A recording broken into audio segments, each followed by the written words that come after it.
You asked me about subplots, and 5,000 years later, here we are. Okay.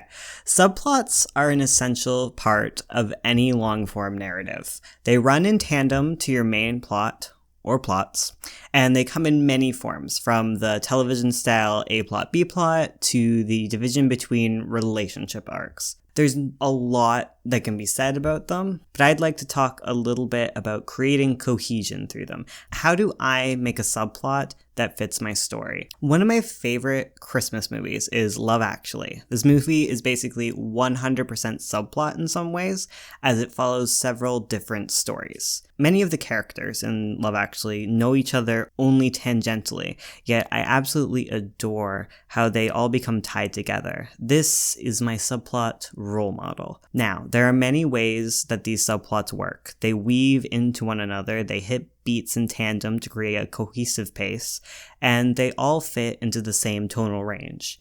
And one day, I'll talk about all of those concepts individually, but today I'd like to focus on how unity of theme works with subplots. One of the great advantages to Love Actually is that it begins with a clearly stated theme.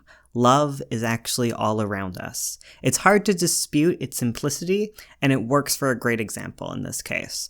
Now, what does this mean for its subplots? It's pretty simple. All subplots are an expression of this theme. For those in the back, theme is basically the topic of your work. In the case of Love Actually, the theme is love. What does it have to say about love? That it is all around us. The job of the subplots is essentially to argue this point. Each subplot is an example of love. Not all the same type of love, because that would be redundant. Instead, each subplot showcases a different aspect of love. New love, young love, family, friends, and even falling out of love. And obviously, this doesn't just occur in one movie. Subplots play into theme all of the time. This is often why major antagonists walk a similar line to the protagonist. Gaston parallels the Beast, and that plays a crucial role in what makes him a perfect villain. But how do you go about doing this in your own work? More specifically, what is my approach? First and foremost, when I approach a story, I don't immediately determine the theme. I tend to power write and feel things out, but as the story begins to develop, especially the main plot, theme becomes hard to avoid. Most often, you can find it in the lesson that your protagonist must learn. Once I'm able to distill what I'm trying to say with my work, it becomes easier to choose which side characters would be best given side plots. Which characters' struggles are most similar to the main's, but are they different enough to warrant explanation? It's a hard balance to walk, but it's also not as hard as you might expect. Most of the things that might seem over the top and obvious are actually the bane of high school English students. Give your characters similar situations. Maybe it's not love that everyone is experiencing, but betrayal. Maybe your theme becomes trust, and your statement on it then becomes something along the lines of, blind trust and distrust isn't good. Your protagonist may be someone learning to trust his ragtag team of space pirates. Meanwhile, your villain may be someone whose distrust for his own crew is slowly undoing him. Your subplots would then all be other fun expressions this can take.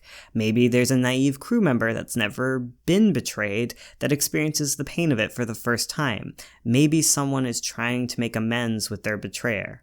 Or alternatively, a betrayer is attempting to earn the trust back that they damaged. The point is that regardless of what you're trying to say with your subplots, they act as examples which strengthen the theme.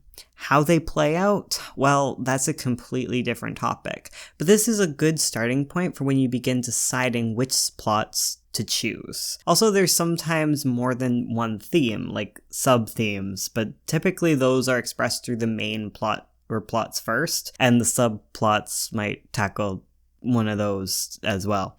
But yeah, that's all I can say on the topic for now. It's very big.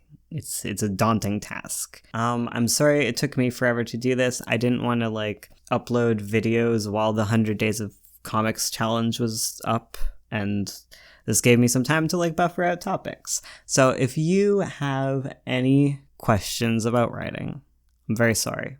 Maybe I can answer them. Yeah. Cool. Have a good day, I guess. Bye.